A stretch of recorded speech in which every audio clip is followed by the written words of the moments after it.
शलोम शलोम शलोम। प्रभु यीशु मसीह नासरी के नाम में हम जिन समय में आगे जाते जा रहे हैं और समय को पहचानने के लिए जो वचन में सच्चाइयाँ हैं उसे देख और सुन रहे हैं, और उन्हीं में से एक हिस्से को जो मनुष्य सबसे ज़्यादा जानना चाहता है वो मैं आपके सामने रखता हूँ। विश्वास करने के लिए मनुष्य पूरी रीति से अगर किसी चीज़ को परखना चाहता है तो परमेश्वर ने मना नहीं किया, उसने पूरा मौका दिया कि आप परखो। और उसके बावजूद भी अगर आप शैतान के द्वारा हैं, अंधकार के द्वारा हैं, सिर्फ अपने आप को बुद्धिमान दिखाने के लिए नाना प्रकार की पाखंड कर रहे हैं, चतुराई कर रहे हैं, छल कपट कर रहे हैं, तो आप कुछ नहीं जानेंगे। ये संसार की तमाम बुद्धिमानी जो आपके माइंडसेट की, मैंने एक बार बता दिया कि आपकी बुद्धि मूर्ख बन चुकी है दुष्ट के द्वारा। आपको लगता है आप बहुत बुद्धिमान है, जीनियस है, ब्रिलियंट है, आपका आईक्यू बहुत स्ट्रांग है। ये सब लगने वाले आभास हैं जो शरीर के प्राण के हैं, पर स्पिरिट बिल्कुल डिफरेंट है। उसके बावजूद भी जो सच्चाई से जानने की कोशिश किए हैं तो परमेश्वर ने अपने वचन के द्वारा वो बातें प्रकट की है। आपने उसको कैसे लिया? मैं ये बातें दोनों हिस्से जो प्रकाश के हैं, अंधकार के हैं, ये आपके सामने रख दे रहा हूं कि इसको समझ लो, कि पहले पहचान लो कि जिस पवित्र के सामने, सृष्टि रचयिता के सामने मैं जा रहा हूं, मेरा एटीट्यूड क्या है, मैं कैसे जा रहा हूं। उसके जो जीवन का देने और लेने वाला है, शैतान के साथ घमंड में भरकर अगर मैं उसके साथ कोई व्यवहार करता हूं तो आपको समझ में आ जाएगा। तो ऐसे लोग भी हैं, हर तरह के लोग इस पृथ्वी पर हैं, चाहे वो कितने ही बेगुनाह हों, पर माफ़ी उनके लिए है अगर वो पश्चाताप सचमुच में कर लें। तो पश्चाताप जो होता है प्रायश्चित के रास्ते पर होता है। प्रायश्चित का रास्ता अगर नहीं मालूम तो एक मनुष्य पश्चाताप नहीं कर सकता। वो सो सॉरी बोल देगा, मेरे से गलती हो गई, और बार बार रिपीट उसके जीवन में होगा। पर पश्चाताप के रास्ते पर अगर वो चला हुआ है, पश्चाताप का मार्ग सिर्फ यीशु ने तय किया, परमेश्वर ने तय किया, मनुष्य नहीं कर सकता। प्रायश्चित का मार्ग मनुष्य तय ही नहीं कर सकता। जो ये बोलते हैं कि सब मार्ग एक जगह, नहीं नहीं नहीं, यहाँ पर समझना पड़ेगा कि मनुष्य के बुद्धि के बनाए हुए मार्ग अलग हैं जो संसार और शरीर के हैं, पर आत्मा का मार्ग वो सच्चाइयाँ कि वाकई में आप सचमुच में प्रेम करते हैं, वाकई में सचमुच में पश्चाताप करे हुए हैं, तो प्रायश्चित के बिना। इसीलिए प्रभु यीशु ने कहा, मार्ग सत्य और जीवन मैं ही हूँ। परमेश्वर ने कहा, किसी धर्म ने नहीं कहा, संसार के, क्योंकि जो खुद धर्म है उसने कहा, जिसकी धार्मिकता में मैं हूँ, मैं धर्मी नहीं, उसकी धार्मिकता के कारण मेरे मन के विकार, बुराइयाँ, वो तमाम घिनौनी चीज़ें निकली हैं, दूर हो गई हैं। ये बहुत सरल है। पाप को जो नहीं जानते, जो प्रबुद्ध होना चाहते हैं, बोलते हैं ना प्रबुद्ध, बड़ा शरण में, ये शब्द शरण में उसके कौन जा पाएगा। आप अपनी बहुत सारी होशियारी और गणित और फार्मूला और सिद्धांत के द्वारा जाएंगे? बिल्कुल नहीं। ये मनुष्य के सिद्धांत है, उसके फार्मूले हैं, वहाँ अप्लाई नहीं होते इनमें से कुछ। और इसीलिए जो साल्वेशन है, उद्धार है, मोक्ष या निजात, वो एक ही है, एक ही के द्वारा है, और वो परमेश्वर के द्वारा है। और परमेश्वर ने मनुष्य बनकर ये हमारे सामने रखा और अपना पूरा रोल प्ले करके बता दिया कि एक शानदार माँ बाप का बेटा कैसा होना चाहिए, कैसे निर्दोष और निष्कलंक होना चाहिए। इसको बिल्कुल जाति, धर्म, अपने रीति रिवाज, बुद्धि ज्ञान से अलग हटाइए। अगर ऐसा रहता तो अभी तक आप प्रभु यीशु को जान लिए होते, आपके जीवन में पवित्र आत्मा काम कर रहा होता। आपके जीवन में पवित्र आत्मा का काम क्यों नहीं है? सिर्फ उसकी वजह यह है जो मैंने स्पष्ट कर दी। और जानने का हक उसने दिया, आपको रोबोट नहीं बनाया। आपको स्वतंत्र अधिकार दिया गया कि आप चुनाव कर सकते हैं कि आपको क्या करना है। आपको स्वतंत्र मन दिया गया कि उसमें आप क्या रखना चाहते हैं, आप उसमें कौन सी चीज़ें कलेक्ट करके रखना चाहते हैं। ये तो आपको डिसाइड करना है कि आप कितना घमंड रखना चाहते हैं, कितने धनी होने का कोटा रखना चाहते हैं, ये कोटे कौन से बनाए हैं, ये आप डिसाइड करेंगे। या आप संतुष्ट रहना चाहते हैं, आत्मा में आनंद और खुशी रहना चाहते हैं, उत्साह और उमंग से भरे रहना चाहते हैं, तो ये डिसाइड कोटे का आप करेंगे, क्योंकि आप कोटा सिस्टम को ज़्यादा अच्छा जानते हैं, आरक्षण को बहुत अच्छा समझते हैं। वहाँ के लिए आपको टोटल फ्री है। 100% रखना चाहते हैं 100% मिलेगा, पर वैसा रखने के लिए आपको ईमानदार आज्ञाकारी होना पड़ेगा उसके लिए, कि वाकई में जो चीज़ आपने रखी है उसमें आप विश्वास योग्य हैं, उसको सुरक्षा कर पाएंगे, उसकी देखभाल कर पाएंगे जो आपने रखी है। आपको प्लेन उड़ाना आता नहीं और एक प्लेन रख लोगे तो उसकी देखभाल कर सकोगे क्या? एक मोटरसाइकिल की तो नहीं कर पाते, मैकेनिक के पास जाना पड़ता है ना। और बहुत बड़ी बड़ी बातें करने वाले जो पाप को समझते नहीं हैं, मैंने एक वीडियो में बताया है इसके पिछले वाले, कि कैसे भ्रमित करते हैं। और इसीलिए मैं बार बार बता रहा हूँ कि मृत्यु से छुटकारा नहीं है, निजात नहीं है, कर्मों से नहीं है। कर्म आपको संतुष्ट कर सकते हैं। बहुत अच्छे अच्छे कर्म करने वाले, कर्मों के साथ न्याय होगा, आपका न्याय होगा, न्याय मेरा भी होगा, मेरी आत्मा का, और वहाँ मैं संतुष्ट हूँ। इसलिए कि मैं पाप कर ही नहीं सकता, मैं झूठ बोल ही नहीं सकता, मैं भरमा नहीं सकता। मुझे नहीं चाहिए ये साम्राज्य बनाना, संगठन बनाना, बहुत सारा मुझे नहीं है ज़रूरत। ये कार्य जो कर रहा है वो डाउटफुल है अपने आप, यानी उसका एक विशेष गुरु बनकर, गुरु शब्द को जो हो ही नहीं, प्रकाश आपके पास है ही नहीं आत्मा का, और बताने चले हैं प्राण की बातें, पाप की बातें, जो क्योंकि जाने ही नहीं, उसी में संतुष्ट हैं। क्योंकि आपको आत्म विभोर होना बहुत अच्छा लगता है, आपको एहसास होना चाहिए ना। बड़ा अच्छा लगा मेरे को आज का प्रवचन या संदेश सुन के, बड़ा अच्छा लगा। कान में कुछ संभावनाएं जगी, लोभ लालच की नहीं, सामने वाले ने नहीं बताया कि उठक बैठक करना है, कान पकड़ना है, उसने साफ बता दिया कि ऐसा करना है। नहीं नहीं नहीं, परमेश्वर भलाई का है। जैसे एक बाप घर में छड़ी चढ़ा के अपने बच्चे को तैयार रखता है कि वो भविष्य में अच्छा हो, बस वही प्रक्रिया है। तो दंड से आप नहीं बच सकते, उसका दंड भी मेरा ख्याल है संसार की सारी खुशियों से ज़्यादा अनमोल है, कि अगर आपको मिल रहा है तो निश्चित वो उसके प्रेम का फल है जो आप पा रहे हैं। मैं इस संदर्भ में ये सारी बातें बता रहा हूँ कि जब मुझे पता चला ये कि लोग पाप को विषय बनाकर कैसे गुमराह करते हैं कि पाप से आप ऐसे छूट सकते हैं, और तुलना करते हैं कि परमेश्वर को अपने को दे दो तो वो छुड़वाएगा, उसको कंफ्यूज करते हैं लोगों को कि परमेश्वर को वो असक्षम बताते हैं और मनुष्य को सक्षम बताते हैं।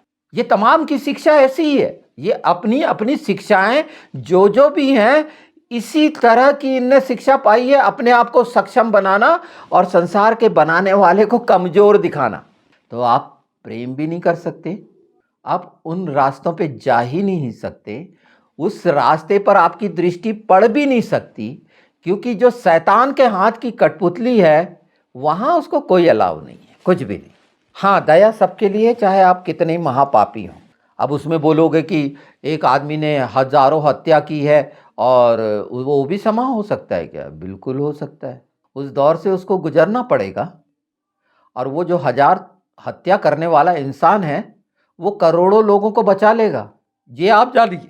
इस बात को समझ में आई कि आपके नहीं आई होगी। परमेश्वर की बातें बहुत अद्भुत है। आप प्रश्न करने वाले होते कौन है उससे? आप तो वो घड़ा है जो जो बन गया है, और अगर कड़े हो गए हैं आप बहुत ज़्यादा तो टूट जाएंगे, बिखर जाएंगे।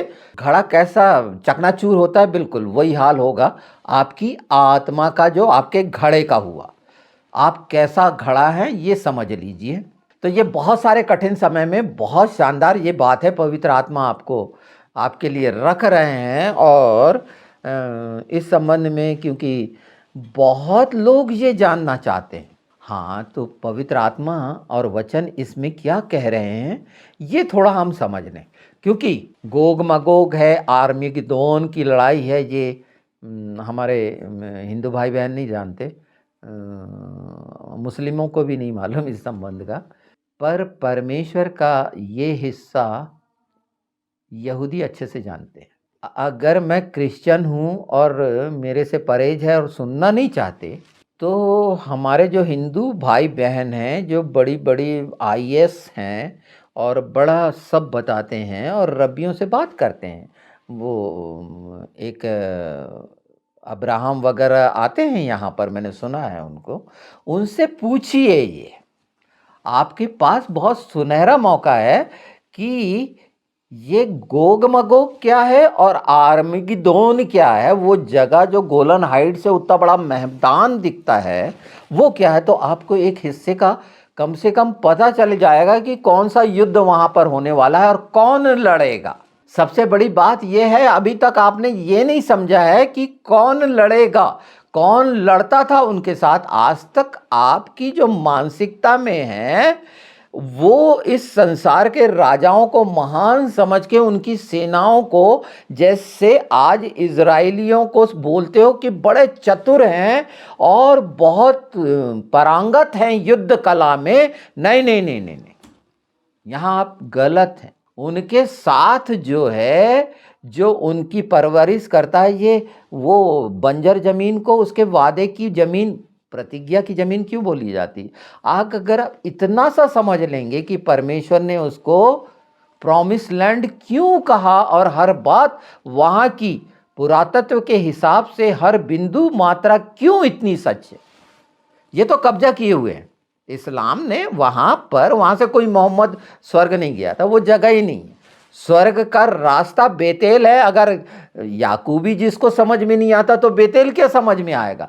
तो वो मोहम्मद तो जो क्रिश्चियन और यहूदियों से शिक्षा पा रहा था और क्या कर रहा था, ये आप लोगों के सामने उस बात में बोलना फजूल है, पर वो कब्जा की हुई जगह है और वो हमेशा ऐसी नहीं रहेगी। फाइनली वो आनी है यहूदियों के कब्जे में, वो यहूदियों की प्रॉमिस लैंड है, वो किसी क्रिश्चियन की भी नहीं है। ये भी मैं बता दूं कि वहाँ पर कोई अधिकार दिखाए। हाँ, हम उस जगह से प्रेम रखते हैं। हमारे प्रभु, हमारे उद्धारकर्ता बैतलहम में पैदा हुए थे। यरूशलेम हमारे लिए पवित्र जगह है, हमारे लिए उपाय किया गया था, ये हम जानते हैं। हम नामों के भेदों को जानते हैं। आपको हम क्यों बता रहे हैं? सिर्फ इसीलिए कि आप उस मानसिकता से निकलिए कि मनुष्य सामर्थी है, बलशाली है, वो युद्ध करता है। नहीं नहीं नहीं नहीं नहीं नहीं, वो एक हिस्सा जो शैतान ने आपको भ्रमित करा है कि आप अपनी शारीरिक क्षमताओं पर विश्वास करें। ओवर कॉन्फिडेंस शब्द बहुत जल्दी आपको याद आ जाता होगा, विल पावर, है ना। और ओवर कॉन्फिडेंस के कारण वो ऐसा हो गया, घटना हो गई, है ना। ये आप टोटल और कॉन्फिडेंस में हैं कि आपकी शारीरिक क्षमताएं और प्राण की तमाम साधनाओं के द्वारा आप बहुत महागुरु हो गए हैं, या जो भी प्रकाश नहीं है वहाँ पर गुरु के वास्तव में उसके अर्थ को चरितार्थ आप नहीं कर रहे हैं। ये तो मान लीजिए, अगर ऐसा कर लेते तो ये अंधेरे के बातें बता रहा हूँ मैं कि ये परखना, विश्वास, अरे आप किस चीज़ पे विश्वास करते? आज आपका विश्वास बनता है, कल दूसरे पे टूटता है, परसों कुछ और नया होता है। यही चक्कर में घुमाया हुआ है उस शैतान में, और उस चक्री में इतनी बुरी तरह आप फंस चुके हैं कि आपका चैन, नींद सब हराम है और दिशा सिर्फ एक ही है बस आपके पास, और वो दिशा है जो ले जाती है जो पाप की जड़ है। और अगर बहुत सारा आ गया तो नींद खत्म है, नींद की गोली खाओ। इतनी सारी भूमिका बेफजूल की आपको क्यों बतानी पड़ रही है कि इसके बाद भी आप नहीं सुनेंगे? हाँ, आपको अगर मेरे को सुनाना है और वो साइकोलॉजी में इस्तेमाल करूं तो आप बिल्कुल सुनेंगे, क्योंकि वहां पर क्या हो रहा है उसको जानना चाहेंगे और मेरी गलती को पकड़ना चाहेंगे। आप पकड़ने के लिए बैठे। आप अगर इसमें गलती मेरी निकालने को ढूंढ रहे हैं अपने ज्ञान से, तो ये आपके ज्ञान से परे की बात है। आपने सुनी भी नहीं है, आपके चित्त में भी नहीं आई। ये वचन की है। तो यहाँ मैं किसको बड़ाई प्रशंसा कर रहा हूँ, किसकी?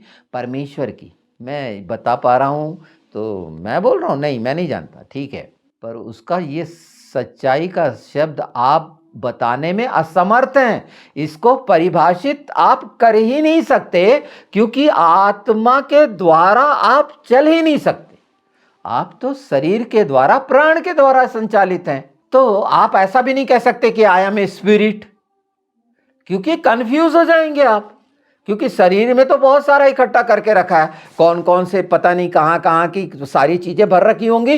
जो सबसे ज्यादा शक्तिशाली शब्द होंगे उसको अपने जीवन में चरित्रार्थ और उसको ठूसने की कोशिश करते होंगे। नहीं, ऊर्जावान हो जाएं, प्रकाशवान हो जाएं, गतिशील हो जाएं, क्रियाशील हो जाएं। अरे ये बहुत छोटे शब्द हैं, इससे भी बहुत ज्यादा है। ये आपको मैं ज्ञान पिलाने के लिए नहीं, ये ज्ञान भी नहीं है, ये बहुत अलग है। तो अब मूल बात पे हम आ जाएं कि यहूदियों को ताकतवर मत समझो, उनका खुदा यहोवा ईरे राफा निस्सी शालोम है, जो उसके लिए सब संभव है। बाइबल पढ़ोगे तो आश्चर्यचकित हो जाओगे। कोड़ियों ने भगा दिया था लाखों को, है ना। ऐसे ही अमालेकियों को, ये अमालेकी हैं, ये वो लोग हैं जो शैतान के हाथ की कठपुतली हैं। ये मोआबी जितने हैं, ये पूरे नाम मैंने गिनाए हैं आपको बहुत अच्छे से। और सपन्या 2 में ये भी बता दिया कि कैसा कैसा है वो, आस पास का क्या हो रहा है, वो कैसा सफा चट मैदान होना है, देखना क्या क्या होना है ना। और एक आ ही रहा है मेरा, गिद्ध बैठे ही हुए हैं नोचने के लिए।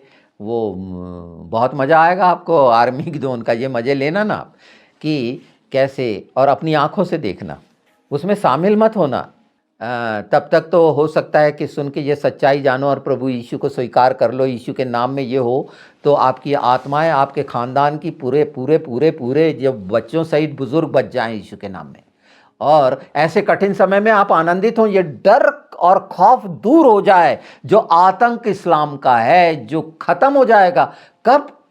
जब उसके साथ रहोगे। जैसे मैं बेखौफ होके बोलता हूं, हर वो मसीह जो सचमुच में उस बाप की संतान है जिसने सृष्टि रचयिता की, वो इसी तरह से रहेगा। ये घमंड नहीं है। घमंड करने लायक मेरा बाप है जिसने रखा है मुझे और प्रमाणित करता है हर कदम पर, जबकि मैं कुछ नहीं जानता। हाँ, मुझे कुछ नहीं आता। आप लोग तो सब वेल एजुकेटेड लोग हो। ये एजुकेशन वगैरह, रिसर्च वगैरह तो मैंने एक कोने में रखा है। जो इंटेलिजेंसी आईक्यू की बात करते हो, वो मेरे एक कोने कचरे के डब्बे में रखा हुआ है। वो मेरे किसी काम का नहीं, वो मुझे स्वर्ग नहीं पहुंचा सकता। दुनिया की तमाम दौलत आपको स्वर्ग नहीं पहुंचा सकती। जिस समय आपकी सांस छिन रही होगी, आपकी तमाम दौलत, संसार के से बड़ा डॉक्टर आपको नहीं बचा सकता। वो समय निश्चित है। तो जिस समय निश्चित पे जा रहे हैं कि हर मनुष्य का मरना निश्चित है, कोई जीवित नहीं रहेगा। तो प्यारे दोस्तों, सारी सृष्टि के लोगों, कान खोल लो। ये जो मैं जंगल में पुकार रहा हूँ, बहुत समय से आवाज़ ही दे रहा हूँ, इतने सालों से, जितने सालों से मैं कैदी रहा हूँ, 40-50 साल तो हो गए मेरे कैद के। और मैं आशा, विश्वास, भरोसा रखता हूँ आप छुटकारा पाने वाले हैं। ये सब जो नाश होने वाले हैं वो बिल्कुल अलग हैं, वो दिख रहे हैं, बिल्कुल साफ साफ दिख रहे हैं। ये शिक्षाएं हैं। बहुत जल्दी अपने आप को तैयार कर लो और इस कोड़ से छुटकारा पालो ना, जो बेकार के ज्ञान का कोड़ है। अब जब आपका मस्तिष्क ही माइंडसेट है, मूर्ख बन चुका है रीति रिवाजों से, तो उससे आगे का तो है ही नहीं ना रास्ता। वहाँ आपने क्लोज कर रखा है पूरा, कि न आप आत्मा की सुन सकते न जान सकते। पवित्र आत्मा इन सरल बातों को आज क्यों कहला रहे हैं ये तो मैं नहीं जानता, क्योंकि सबकी दृष्टि जो इज़राइल पे लगी हुई है। यीशु हमेशा का विजयी हो गया है, अब कुछ चीज़ें फुलफिलमेंट हैं उनकी, क्योंकि वो आएगा और पूरों को एक साथ निपटाएगा, एक क्षण में सारा कुछ हो जाएगा। तो ये जो दौर चला, जो मैं बार बार बोल रहा हूँ, 57-84 जो शुरू हो गया है, घास फूस को फटकने का, गेहूं को अलग करने का, बकरी इनको अलग करने का, चमड़ी उधाड़ने का, नया होने का, ये दौर शुरू हो गया। द्वार खुला है। द्वार 2 हैं। कौन से द्वार से? आपके कौन कौन से द्वार खुले हैं आप देखिए। अगर ऐसे तूफान जहाँ से आ रहा है उस साइड का दरवाज़ा खुला रखेंगे तो घर में क्या हो जाएगा, आपके यहाँ का पूरा कबाड़ा उड़ के दूसरे दरवाजे से बाहर हो जाएगा। दरवाजे को अच्छे से समझिए कि आप किसको दरवाजा मानते हैं। दरवाजा आवश्यक होता है मार्ग के लिए, आपको दरवाजा ही नहीं पता, पाप का दरवाजा नहीं पता, स्वर्ग का दरवाजा ही नहीं पता। वो बेतेल शब्द मैंने बताया ना आपको, और वो बुद्धिमानों को लगता है कि वहां से है स्वर्ग से जाने का। कहां से? वो Temple Mount, Dome of the Rock. कितनी अकल है! अरे वो तो बलि की जगह है, वहां बलि को आपने मैं तो माना है, वहां बलि होगी, बिल्कुल होगी, पर उससे उद्धार नहीं है, गलत शिक्षा है। और बहुत जल्दी छुटकारा भी पाएंगे आप लोग, निश्चित। परमेश्वर यीशु पवित्र आत्मा आपके ऊपर दृष्टि किए हुए हैं, आप डरो मत। आप में से बहुत छुटकारा पाने वाले हैं। आप त्रस्त हो गए हैं, मैं जानता हूं। तमाम जो मुस्लिम भाई बहन हैं ये इस्लाम से त्रस्त हो गए, शर्मिंदा हो रहे हैं। वो सच जैसे जैसे आ रहा है और आप छुटकारा पाएंगे। आपका हमेशा स्वागत है, प्रभु यीशु ने कहा। उसने आपके लिए अपना लहू बहाया है, आपको चिंता नहीं करनी है। ये लहू हमारा ही नहीं, हम उस एक पिता की संतान हैं। यहाँ आके अगर आप शैतान के हाथ से संचालित हो रहे हैं तो कोई नहीं, छूट जाएंगे, हम भी हुए थे ना। तो जो बहुत सा लगाया जा रहा है, पिछले वीडियो में मैंने नातान का, उस बच्चे का जो स्वर्ग में जाकर, मैंने बार बार इसका उल्लेख कर रहा हूँ कि ऐसे लोगों की टेस्टमनी और गवाहियाँ, सिर्फ गवाहियाँ नहीं है, उसके साथ काम भी देखो। परमेश्वर ने जो मैसेज दिया वो सारे लोग जान रहे हैं कि वहाँ क्या होना है। उसने पहले, आज से 7 साल पहले बता दिया था कि यहाँ की स्त्रियों के साथ क्या क्या होगा, कैसा अपहरण होगा, लूटपाट होगी। वो 15 साल का बच्चा 7 साल पहले स्वर्ग से क्या क्या होगा उसने साफ बता दिया कि वो जो ओबामा, बराक ओबामा, पहले से वो गोग है। रसिया को गलत समझ रहे हैं। अब जब ये बात आएगी तो आपको एज स्केल 38 और 39 में थोड़ा सा फर्क समझ में आएगा। आप अच्छे से गोग मगोग को समझने लगेंगे। तो एक समय निश्चित करा गया और उसमें से एक साथी दे दिया गया, फेलिक्स, जो इन बातों को और भी आके क्लियर करा, इन पर डिकोडिंग करके, और उसको सरल करके मैं आपके सामने बता रहा हूं। तो ये सब वो लोग हैं जो उसके चुने हुए हैं। चुने हुए कैसे होते हैं ये अभी आने वाले समय में आपको पता होगा। ऐसे ही नहीं, बुलाए हुए तो बहुत हैं, चुने हुए थोड़े से हैं, थोड़े से थोड़े से। अब वो चुने हुए जो होते हैं हर चीज से अलग निकाले जाते हैं। हर चीज से हम अगर किसी चीज को चुनते हैं, अपने यहाँ के बीजों को, तो काय के लिए, किस लिए चुनते हैं? किस लिए चुनते हैं? कीड़े मकोड़ों से वो अनाज को, वो कीड़ों को अलग करने के लिए। कितने भयानक हो जाते हैं इल्ली कीड़े। हाँ, चुने हुए वो हैं जो अलग कर दिए गए हैं उसके राज्य के लिए। वो लोगों के बीच में नहीं मिलेंगे, वो पॉपुलर नहीं मिलेंगे जैसा सोचते हो। परमेश्वर उनको तो उनको तो मान के चलो कि वो निकल ही नहीं सकते, वो कोशिश भी करे तो नहीं निकल सकते। मैं जब बहुत पहले ये बातें बताता था, मेरे पास आ जाते थे और पीठ पीछे मजाक उड़ाते थे मेरी मूर्खता का। उन बातों पर विश्वास नहीं करते थे, वो सोचते थे ऐ। और जब कोरोना आया तो उनका थोड़ा सा ऐ खत्म हुआ, ऐ करना। अब वो घुस गए, अब उसमें से कुछ बातें, उसका एक छोटा सा हिस्सा भी आया है।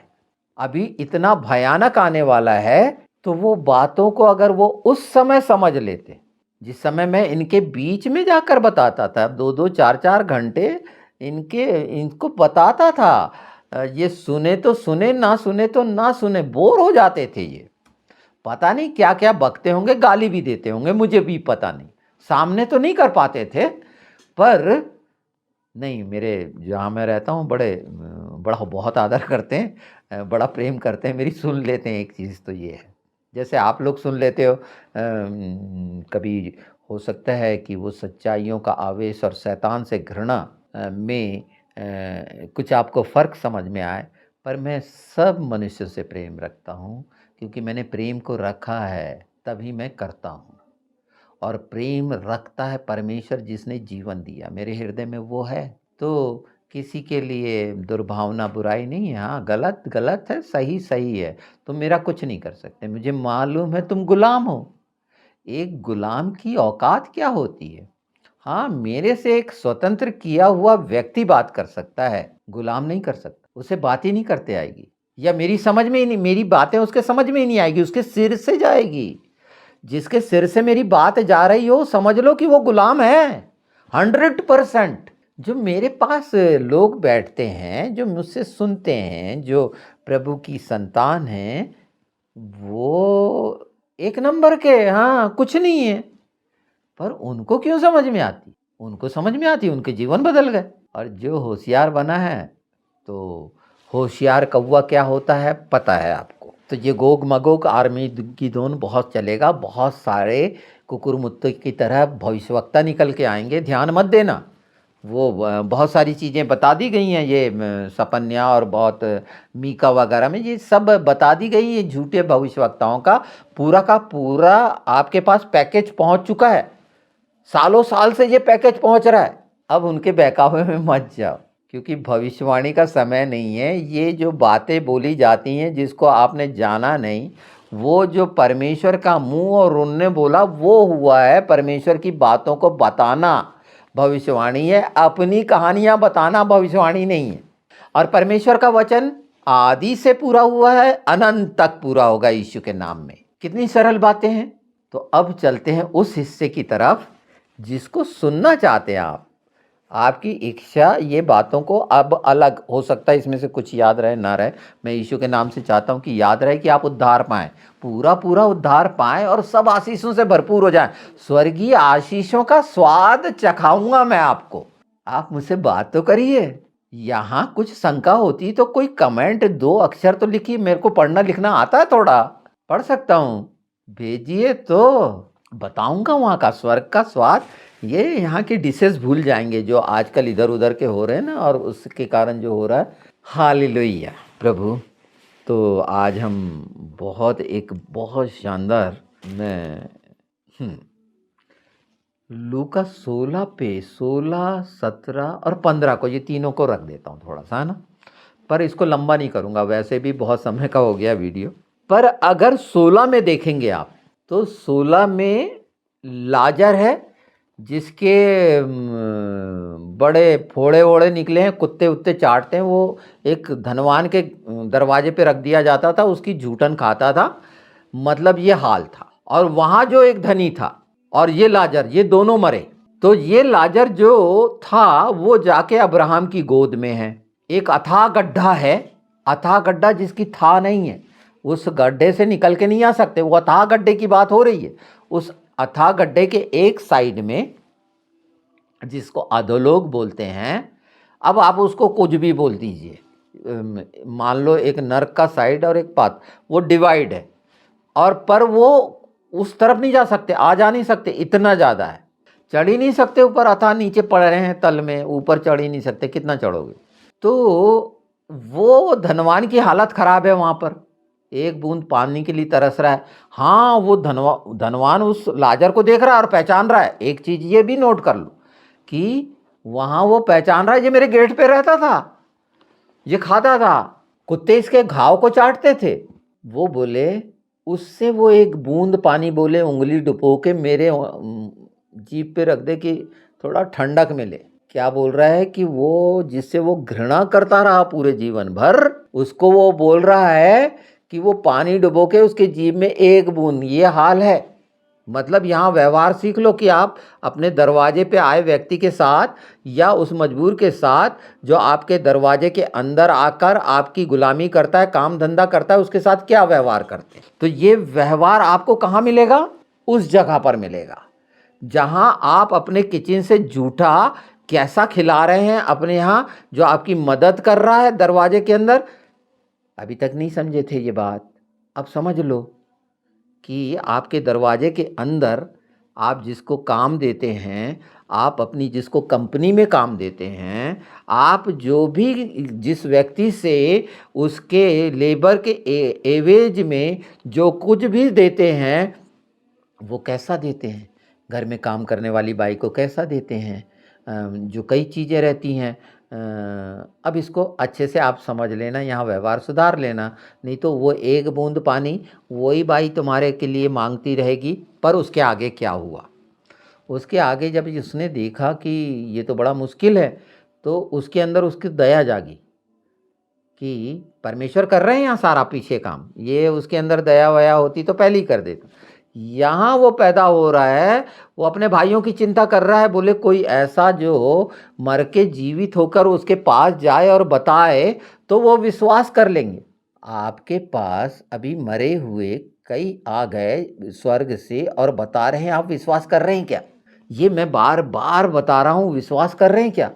कितना कर रहे हैं चेक करो, क्योंकि पवित्र शास्त्र में लिखा है, आखिरी का मैं पढ़ देता हूं 31।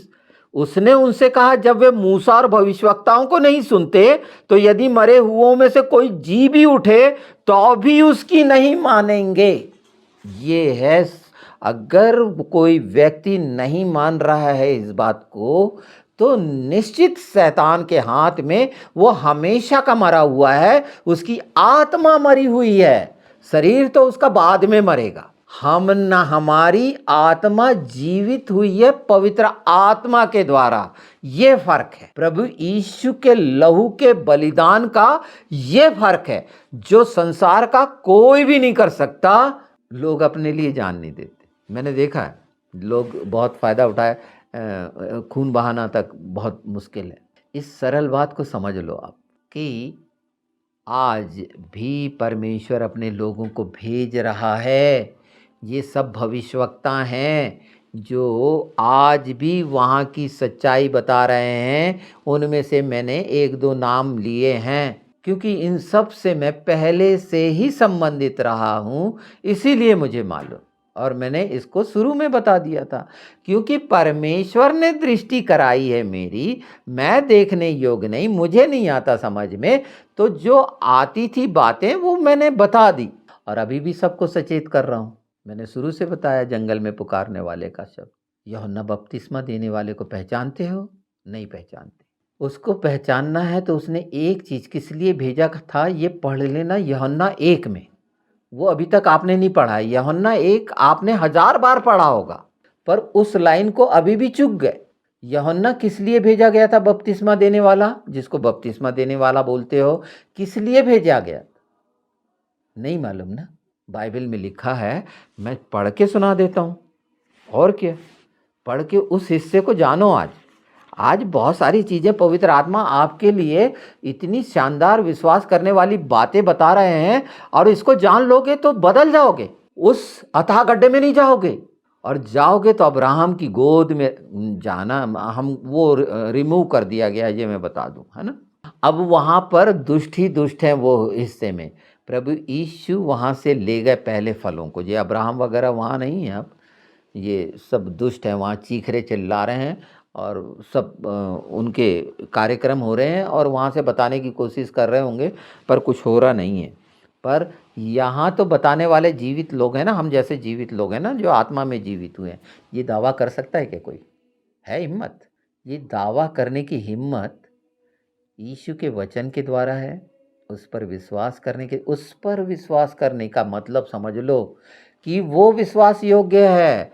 अगर वो मेरे अंदर विश्वास पैदा नहीं करेगा तो मैं विश्वास कर ही नहीं सकता। और पवित्र आत्मा की मदद जो हमेशा है। और मैं विशेष हूँ नहीं, मैं बार बार बता, आप लोग तो बहुत खूबसूरत हैं, यूनिक हैं, पता नहीं आप और क्या क्या करेंगे। जब प्रभु यीशु बोलता है मुझसे बड़े बड़े काम करेंगे, तो यहाँ मैं बोल रहा हूँ ना, मैंने तो कुछ भी नहीं, मुझसे करोड़ों गुना बड़े बड़े काम करने का समय अब बहुत नज़दीक आ रहा है। जो पिछले काम हुए उनको भूल जाओ। वो काम तो परमेश्वर ने जो मुझसे कराया, ये तो आपने के कानों ने वैसे तो सुने भी नहीं, देखे भी नहीं होंगे। जब यहाँ के जो भेड़ बकरियां थी, जब वो गवाही देंगी तब आपको पता चलेगा। वो कब उनके मुंह खुलेंगे परमेश्वर की महिमा के लिए मैं नहीं जानता, पर यहां से कईयों का उद्धार हुआ है सत्य प्रकाश से। परमेश्वर के लिए वो कब ईमानदार होंगे मैं नहीं जानता, पर जिस दिन उनका मुंह खुलेगा, वो सच्ची गवाहियां कि कैसे कैसे यहाँ से लेके दुनिया के छोर तक के हुए हैं काम, आप नहीं जानते, आप जानेंगे। और मेरी जो लालसा, अभिलाषा, कामना, जो शब्द बोलो वो आपके लिए है। तो यहाँ पर जो बोला गया है ना, मैं अब यूहन्ना, क्या यूहन्ना 1 के बारे में बता रहा था। आज उस बात को भी जान लो ना, हजारों बार पढ़ते हो ना, पर मतलब पता चलता है क्या कि यूहन्ना क्या था। अगर मैं प्रश्न कर लूं तो वो क्या था, क्या काम दिया गया था उसको, नहीं बता पाओगे ना क्या काम दिया गया था, क्या कर रहा था। तो सुन लो, यहाँ पर लिखा है, थोड़ा सा ढूंढ लूँ मैं, है ना। हाँ, इसको आप 24 से पढ़ना, बल्कि 23 से पढ़ लेना, बहुत अच्छा है। पहले का 23, पर मैं मुख्य बात बता देता हूँ 26। यूहन्ना ने उनको उत्तर दिया, मैं तो जल से बपतिस्मा देता हूँ, परंतु तुम्हारे बीच में एक व्यक्ति खड़ा है जिसे तुम नहीं जानते, अर्थात मेरे बाद आने वाला है, जिसकी जूती का बंद मैं खोलने के योग्य नहीं। ये बातें यरदन के पार बैतनिय्याह में हुई, जहां यूहन्ना बपतिस्मा देता था। ठीक है, इतना सुन लिए। अब आगे चलते हैं हम। अब उस बात को क्लियर समझे, है ना। इसको सुन लिए ना। प्रश्न किया गया है, फरीसियों ने प्रश्न किया है कि तू बपतिस्मा क्यों देता है। 33 सुनते हैं अब। मैं तो उसे पहचानता नहीं था, परंतु जिसने मुझे जल से बपतिस्मा देने को भेजा, ये शब्द याद आया क्या। जिसने मुझे काय के लिए भेजा, जल से बपतिस्मा देने को भेजा, मनुष्य ने नहीं, जिसने भेजा। यहां एकदम फर्क, अपना माइंडसेट खत्म करो, वो मूर्ख दिमाग को अलग करो, सुन लो। जिसने मुझे भेजा, यूहन्ना भेजा गया था ना, एलिया की आत्मा में है ना, उसने भेजा, उसी ने मुझसे कहा। भेजने वाला कौन है, परमेश्वर। और उसी ने कहा है, ये देख लीजिए, कोई मनुष्य नहीं कह रहा है, साफ साफ, जिस पर तू आत्मा को उतरते और ठहरते देखे, वही पवित्र आत्मा से बपतिस्मा देने वाला है। अब समझ में आ गया होगा, ज्यादा आया थोड़ा आया, वो जो भेजा गया था, यीशु ने जल से बपतिस्मा क्यों नहीं दिया, है ना। प्रश्न जवाब ये कि जल से बपतिस्मा के लिए यूहन्ना बपतिस्मा देने वाला जल से बपतिस्मा देता था, और बपतिस्मा क्यों देता था उसके लिए समझना पड़ेगा कि वो याजक और भविष्यवक्ता दो उसके ऊपर अनॉइंटिंग काम करती थी, दो अधिकार काम करते थे, प्रभु यीशु पर 3। अच्छा, ये विषय नहीं रखते, पर अब समझ गए ना कि जिस लाइन को छोड़ देते हो आप, वो ही उस अध्याय की सबसे प्रमुख है। अच्छा, अब 16 में चलते हैं, अपन यहाँ से निकलते हैं। 16 का देखेंगे क्या, थोड़ा सा देख लो, ज़्यादा नहीं देखते, क्योंकि अब अपने घर में आने जाने वालों के साथ आप कैसा करते हो, उनका जूठा वूठा मत खिलाया करो, उनके साथ उनको ज़मीन पे बैठाल के नहीं, अपने साथ बैठाल के खिलाओ, पवित्र आत्मा को इज्जत दो। जिसे भूखे नंगे को तुमने खिलाया, मेरे को खिलाया, यीशु कहते हैं। तो अब आज का ये समय पवित्र आत्मा चाहते हैं कि ये बहुत ही ऐसी बातें हैं जिसमें तैयार हो जाएं। वहाँ की चिंता मत करें, वहाँ के लिए प्रार्थना हो रही है। आप अपने लगाते रहें गुणा भाग, कि कौन गोग है कौन मगोग है, मैंने बता दिया है, और कौन कितने मिलेंगे। ये नाश होने वाले सब इकट्ठे होंगे, और वहाँ गिद्ध खाने वाले हैं वो खाएंगे, ये फाइनल है। आर्मी की दोन पे जब होगा तो वो ऊपर से जो गोलन हाइट है वहाँ से वो पूरा मैदान दिखता है, आप निकालना, गूगल करना, आर्मी की दोन, और ये सारा जो मुझे बताना था वो मैंने ये बता दिया है। ये गोग मागोग ये कहीं नहीं रहने, इनकी पॉलिसी को भूल जाओ। ये अरे ये उस तूफान में ये ऐसे तिनके की तरह उड़ेंगे, और वो अथाह गड्ढा इनके लिए रखा हुआ है, वहाँ जाके ये नीचे तक कभी नहीं निकल के आएंगे। यीशु के नाम में फाइनल है ये वचन, ये याद रखें। इसको आप भविष्यवाणी समझते हैं, क्या समझते हैं, ये वचन की सच्चाई बता रहा हूँ जो पूरी होगी। आमीन है ये। अगर 15 आप देखते हैं, लूका 15, तो क्या है ये 14, 15, इनमें क्या है, क्या चीज़ बताई गई है ना। नमक के बारे में, उड़ाऊ पुत्र के बारे में, ये सब चीज़ें क्यों हैं, बड़े भोज के बारे में, खोई हुई भेड़ के बारे में। इसके पहले यही तो है ना, किस लिए आया मैं। तो खोई हुई भेड़ से क्या मतलब है, इस बात को अच्छे से जान लीजिए आप, इसके आगे पीछे जरूर पढ़ लीजिए। और ये सब बातें जो मैंने बोली हैं ये आपको 16 में मिलेंगी, 15 में मिलेंगी और 17 में मिलेंगी कि परमेश्वर के वचन के द्वारा मैं बार-बार बोलता हूँ कि वो बुराइयों की जड़ों को उखाड़ के फेंक दीजिए जो आपको आगे नहीं बढ़ने देगा। ये कोड़ियों का और ये सारा कुछ आपको 17 में मिल जाएगा। तो अपने ये कोड़ों को हटा सकते हैं, सारी चीज़ों को बेहतर कर सकते हैं कि वहाँ से ये नौबत ना आए कि एक बूंद पानी के लिए तरसना पड़े। इसको एक बार पढ़ लेना, मैंने हर बिंदु का बता दिया, इसके हर बिंदु महत्वपूर्ण है, इसको समझ लें और इसमें आप कहाँ हैं ये पहचान लें। आपके लिए स्वर्ग का द्वार खुला है, ये द्वार खुला 4 जो दिखाता है 4 का अंक, दालेत मतलब डोर हिब्रू में, और वो खुला है। इन अंतिम समय में आप बहुत आराम से प्रवेश कर सकते हैं, वो अथाह गड्ढे में जाने की ज़रूरत नहीं है। चाहे आप उड़ाऊ पुत्र हों, आप कैसे हों, खोई हुई भेड़ हो, कुछ हो, अगर प्रायश्चित के मार्ग को अख्तियार कर लेते हैं तो ये मान के चलिए सच्चा प्रायश्चित आपको नया कर देगा। सचमुच में हर हर स्वभाव को समझने के योग्य कर देगा जो इसके पहले मैंने परमेश्वर के स्वभाव और मनुष्य के इमोशनल स्वभाव के बारे में, इनके एट्रीब्यूट के बारे में बता चुका है। हाँ, हो सकता है कि मुझे अच्छी तरह बताते ना आता हो, मेरी भाषा में फ़र्क हो, मेरे जो शब्द हैं मैं उचित इस्तेमाल ना करता हूँ, तो बार-बार सुन लेना। हो सकता है कई बार ऐसा है कि आप लोग बहुत ज़्यादा अच्छा तरह बोलना जानते हैं, मैं नहीं जानता, मुँह मुँह का भद्दा हूँ। तो आप लोग इन चीज़ों को कर लेना अपने अनुसार, पवित्र आत्मा आपकी मदद करे, आपको जैसी भी बोलचाल आती हो, आप जो भी भाषा जानते हो। मुझे नहीं है भाषाओं का ज्ञान, लैंग्वेज का, मुझे प्रकाशन की समझ बाप ने दी है कि आपके प्रत्येक शब्द को परिभाषित कर दूं।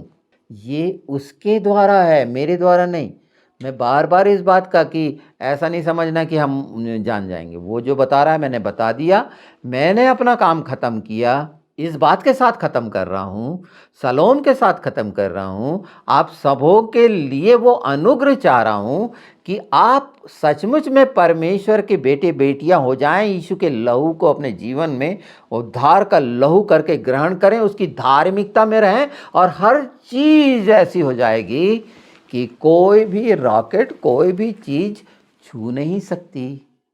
ये इनका तमाम शैतान का कोई भी हथियार, याकूब पे कोई भी मंत्र नहीं चल सकता, कोई भी हथियार लागू नहीं हो सकता, कोई युक्ति सफल नहीं हो सकती यीशु मसीह नासरी के नाम में। अगर आप चाहते हैं तो उसको ग्रहण करिए और जीवन को आनंददायक बनाइए, हर क्षण आनंद रखिए अपने आत्मा में, क्योंकि ये हमारा परदेश है, जाने की तैयारी करना है हमको स्वर्ग में, और जहाँ पर सब बातें सच है वहाँ से आए हुए लोग बता रहे हैं, मैं आपको उसको बता दे रहा हूँ, जो मुझे मिल रहा है वो मैं आपको बता दे रहा हूँ, और इसमें हर एक बात पूरी रीति से सच है, क्योंकि मैं जिसकी उपस्थिति में रहता हूँ मुझे ज़रूरत ही नहीं है कि जो मेरे पास है नहीं उसका इस्तेमाल करूँ, और जो है वो आपको बांट रहा हूँ यीशु के नाम में। सबको शलोम।